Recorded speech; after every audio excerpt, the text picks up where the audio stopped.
Ladies and gentlemen, how's it going? Once again, Nev from Nev's Tech Bits, and today we're taking apart a Western Digital 1 TB hard drive. This is a passport drive. Here's some Lego guys and a lighter for scale.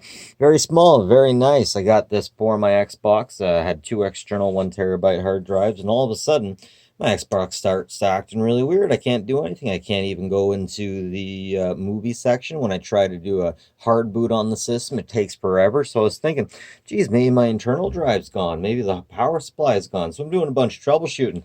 And it turns out that this, my external hard drive, had been going badly. I was trying to start up things that weren't even on this hard drive, and it was hanging my system. During the reboots, my system was hanging. It's amazing how much troubleshooting I had to do before I found out that this seemed to be the issue. So I disconnected it, and I hooked it up to my computer. It turned out it had some bad sectors, probably because I was running it a bit hot. Actually, I stacked these things for a little bit because I rearranged up, and I was a bit too lazy to stack them back the way they should have been. But once I opened it up, I was in for a big surprise, because check this out. At the very bottom, that is not a SATA. That is not an IDE. No, that is a USB 2.0. 3.0, sorry. They actually switched it so that it ends with USB 3.0 mini. That is amazing. That's amazing. It's also a little bit scary, but, you know, maybe this is actually easier to hook up than it would be at a SATA or ATA. It's interesting. It's interesting. I almost wonder if they do that to save on production costs. All you have to do is slap the case on, and there you go. No problem. Yes, sir. Thank you, ma'am. Oh, well.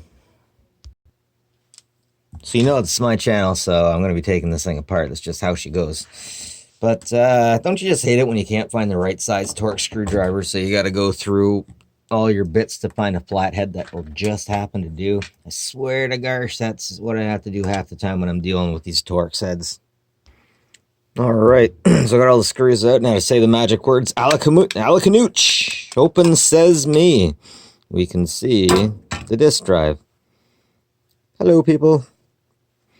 So, of course, this is a platter drive. Now that I have this thing open, I'm going to be able to go through it and manually read all the ones and zeros that are on this disk and get all my information off of it. Or I can just download it directly from Xbox again. You know, whatever's easiest. So over here we have the super powerful magnets that it's always fun to mess with your wife with. Man, try to get those off the refrigerators, though. Yeah, dare ya. But ultimately, that's your platter hard drive. Definitely not solid source. However, you can't say it's not solid, because it feels pretty solid to me. Anyways, that's what a hard drive looks like on the inside. And the reason why a standard platter drive, it's called a platter drive, is slower than a solid state is because the arm has to manage to get to the spots and read in time. Read well. Man, these things usually flow back and forth pretty easily, but not on these drives. So yeah, that's a platter drive for you. Anyways, this is it for me. Nev from Nev's Tech. But like and subscribe if you like this kind of stuff. Always appreciate it, ladies and gentlemen. And have a good one. Take care of each other.